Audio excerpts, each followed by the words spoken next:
Hello and welcome to another episode of the History Network. Usually you'd be listening to Nick's dulcet tones, but in this episode you've got me, Angus Wallace, the other half of the History Network. Something a little different for you with this episode. We were offered the opportunity to speak to Anthony McCarten, the scriptwriter of the new film about Winston Churchill in 1940, Darkest Hour. I initially ran this as a bonus episode for the World War II podcast, and I know that over half of you guys don't listen to that, so we thought we'd put it out on the History Network. If you enjoy this episode and fancy more World War II topics, I release a new World War II podcast twice a month where I chat to someone more knowledgeable than me on a topic relating somehow to the war. I think the next one to be released will be on the Battle of the Bulge, a fitting topic for this time of year. So you can find that at www.podcast.com and on Facebook, www.podcast, where I do post things regularly in support of the latest episode. What you're about to hear next is the trailer to Darkest Hour, and then my interview with Anthony.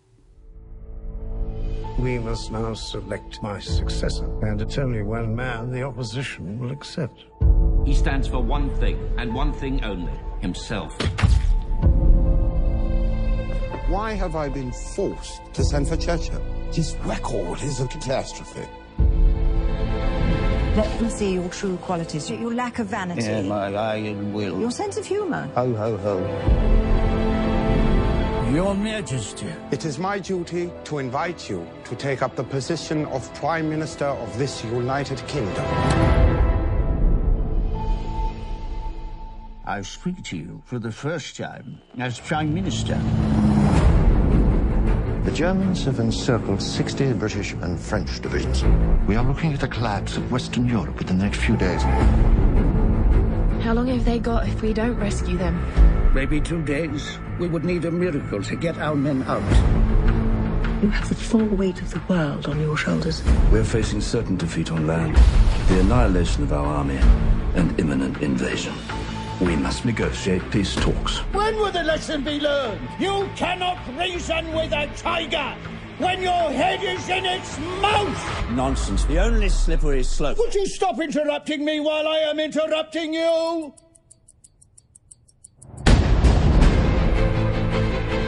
We have before us many long months of struggle and suffering.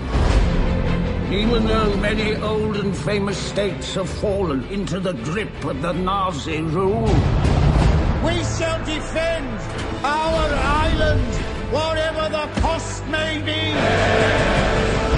We shall fight on the beaches. We shall fight on the landing grounds. We shall fight in the fields and in the streets. We shall fight in the hills. We shall never surrender!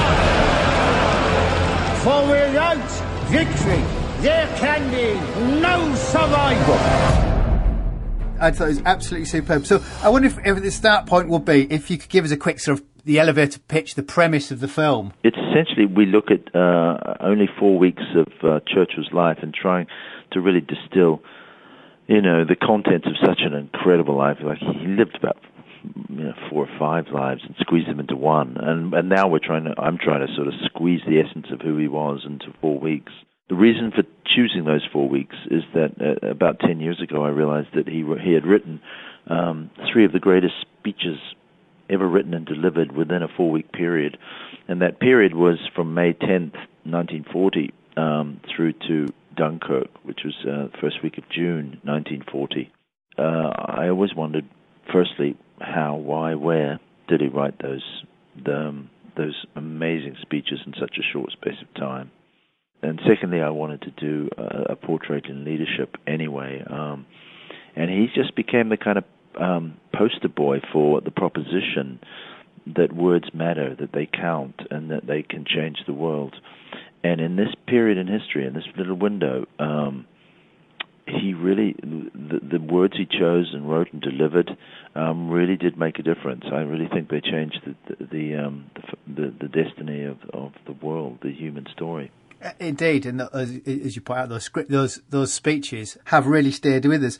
How much do you feel when you're writing something like this that you have to pamper to the perceived historical narrative? Because presumably, these bits people feel should be put in, which, is that a difficult process?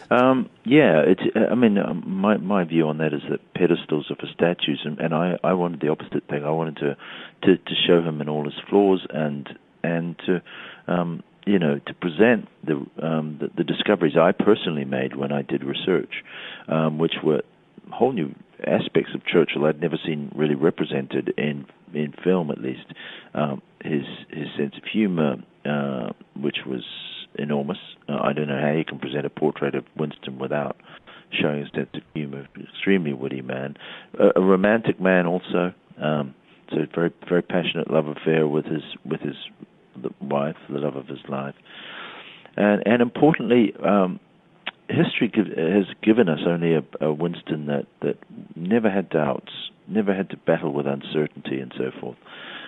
But a reading of the minutes of the War Cabinet of that month show a man who, on the crucial issue of whether to do a peace deal with Adolf Hitler or not, changed his position by the day and sometimes by the hour.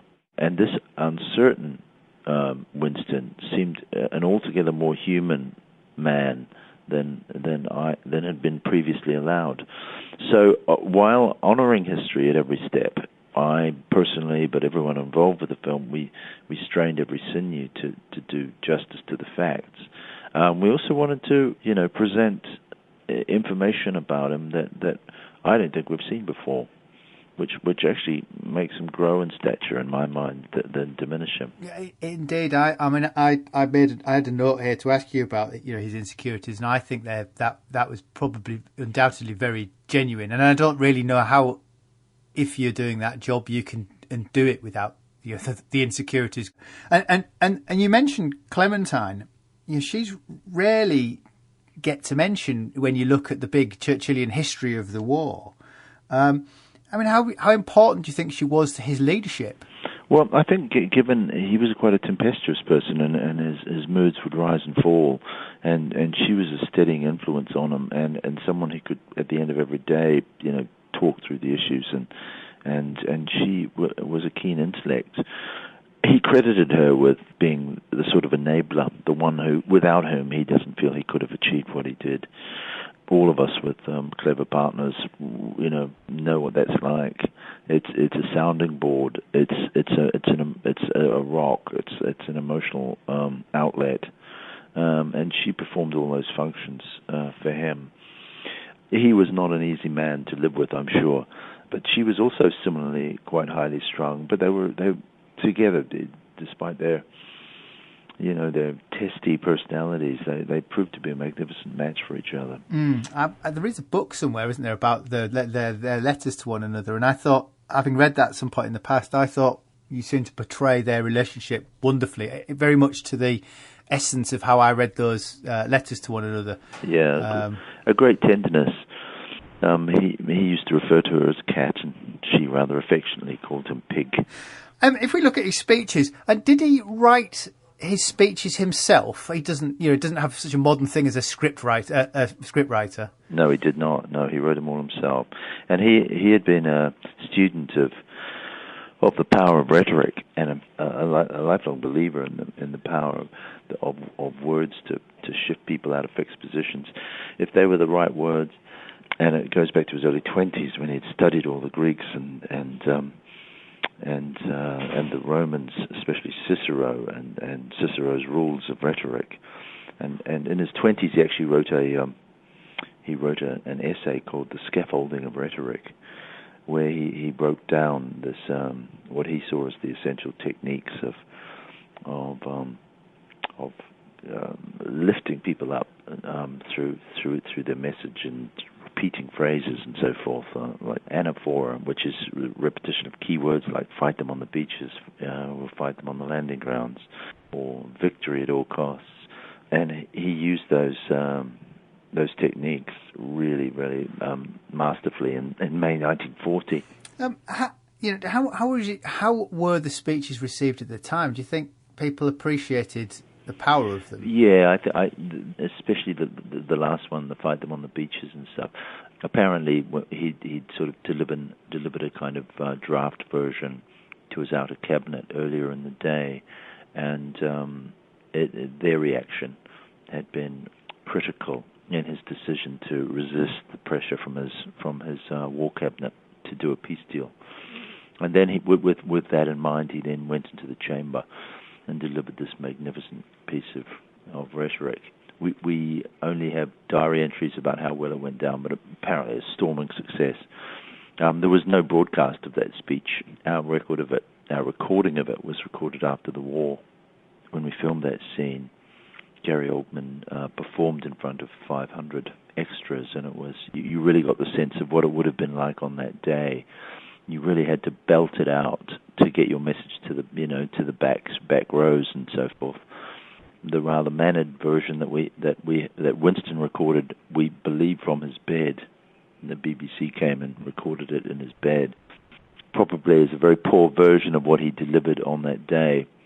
So I think we probably come closer to the sort of theatrics that he unleashed. I was aware that they were re-recorded, but obviously if you're in Parliament, it's a very different speech delivery than necessarily when you re-record them after the war. A very sort of a different type of oratory rather than just sort of reading it. You really have to sort of perform the speech. Yeah, absolutely.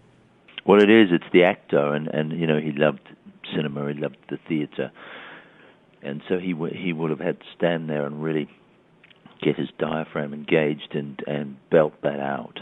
And you can only imagine the gestures he would have employed physically and the vocal power and so forth.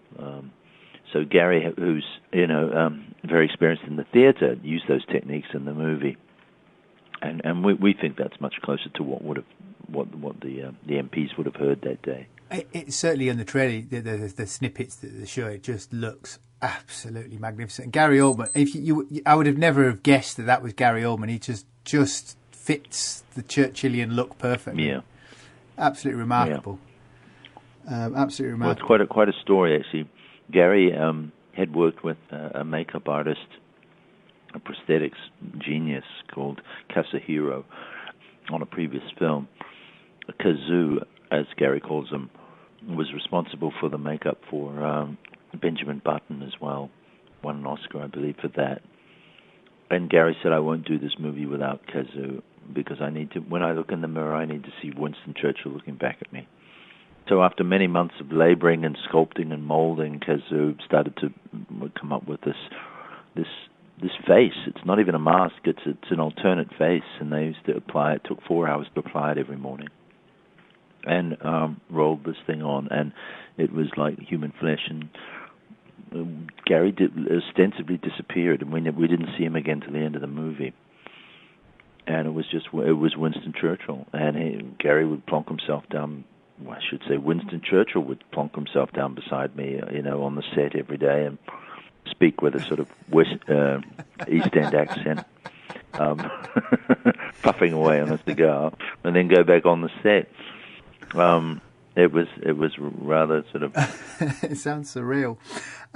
How difficult did you find it to write dialogue for Churchill? I mean, he's such a wordsmith. Yeah. Or does it sort of write itself? Yeah, no, quite the opposite.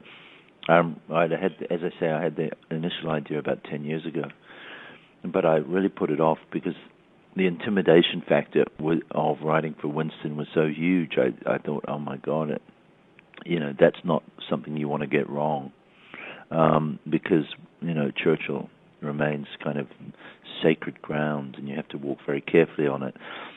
Everyone has their own version of the man. So it was only really after the success of Theory of Everything, I'd had such a happy experience on that I felt a little more emboldened.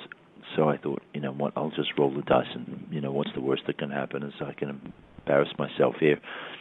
And so I started to, just read a lot of his writing, listen to whatever I could.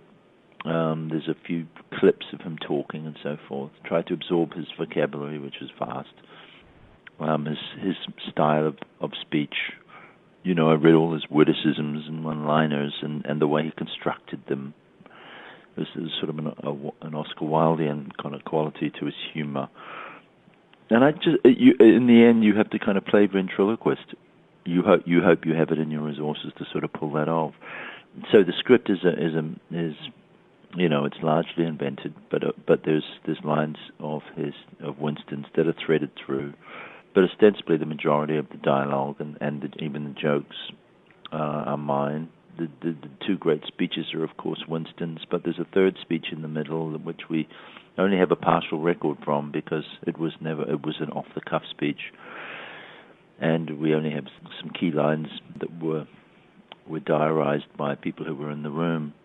So I've kind of done 50% of that speech, and it's all very, very presumptuous to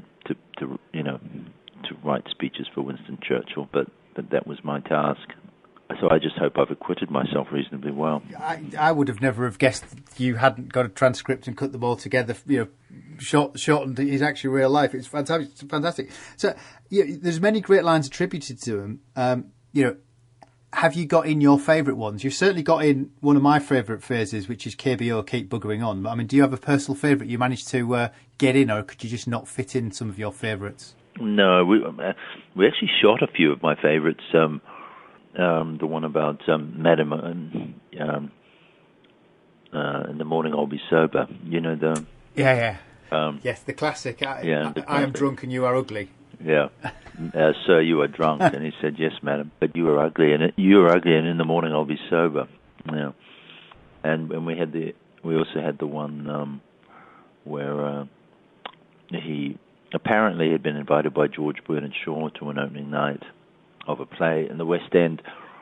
His secretary read out George Bernard Shaw's invitation letter, which said something like, "Dear Mr. Churchill, please, I'd love you to attend. Please bring a friend if you have one." To which Winston replied, "Dear Mr. Shaw, would love to attend. We'll come to your second night if you have one." Which is just wickedly good.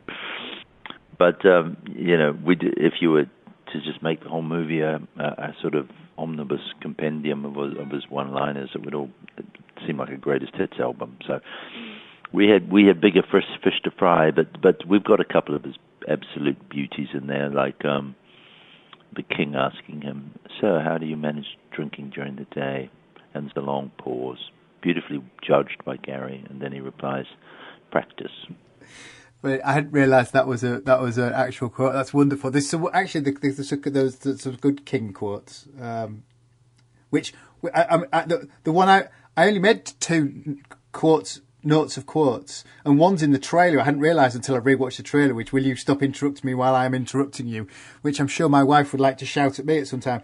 But I like the King saying, "One never knows what is going to come out of your mouth next, something that will flatter or wound," and I thought that was wonderful as well. Yeah. Which is sort of in the spirit of that George Bernard Shaw quote. Yeah.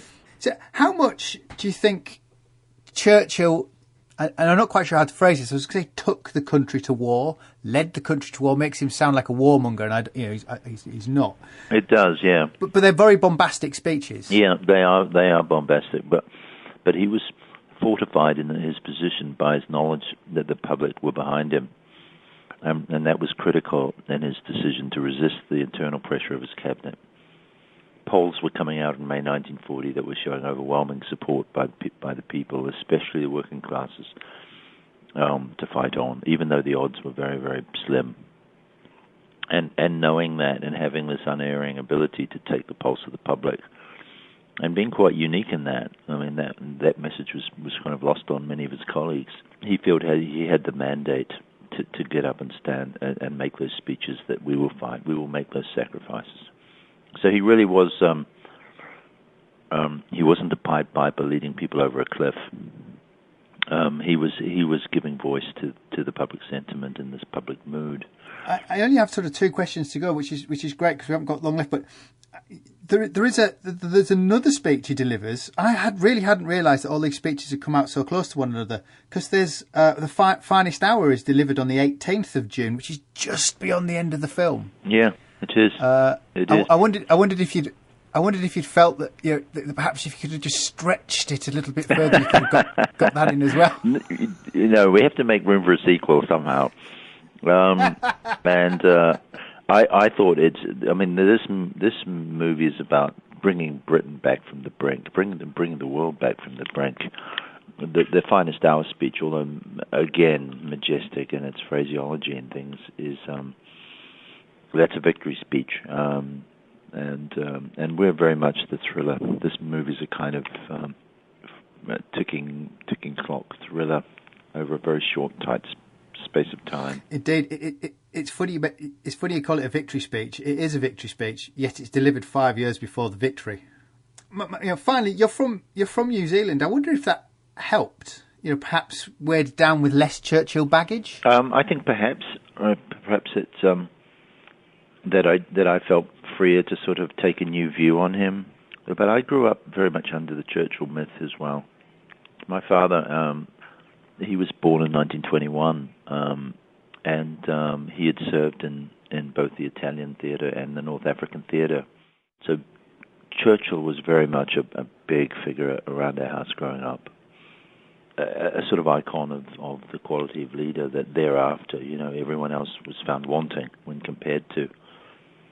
So I was bringing sort of my own baggage, but I really went into it with an open mind. I said, well, when I dive into the research, I'll just let the facts speak for themselves. And the facts were very outspoken. And I was delighted. The more I researched, the more I saw dimensions of him, which I just thought had never seen the light of day. I mean, most representations of Churchill have this really moody Grinch who walks around in a fog of cigar smoke and barks out instructions, and a man who was born in a bad mood. And it didn't capture his light or the mischief in him that's made him so beloved. I hope I've done well enough, and I'm encouraged by the response of the family. Even the Churchill grandchildren who actually knew him as teenagers, and they sort of wave their finger at me and say, "How did you do it? How did you get him?" So that's really encouraging that we may have got as close as anyone's ever got to capturing the spirit of the guy. Well, as I say, I think you've done marvellously. I thoroughly enjoyed it. It had just those perfect Churchillian bits where those speeches get the hairs on the back of your neck, and it's a wonderful roller coaster ride going through. When I was reading it, I thoroughly enjoyed it. So, thank you very much.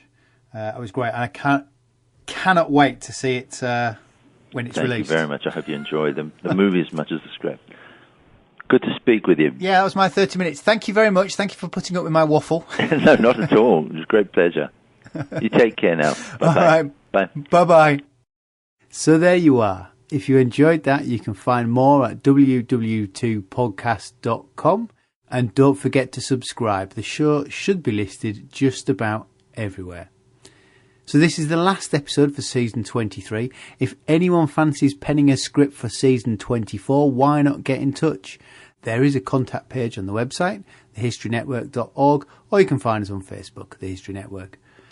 We love it when others send in scripts. Usually they're on topics that we would never have thought of, and it's great to share that knowledge. I'd just like to take the opportunity to wish you all now a very Merry Christmas and all the best for the new year. We'll be back with season 24 at the end of January. I'm Angus Wallace, and thanks for listening.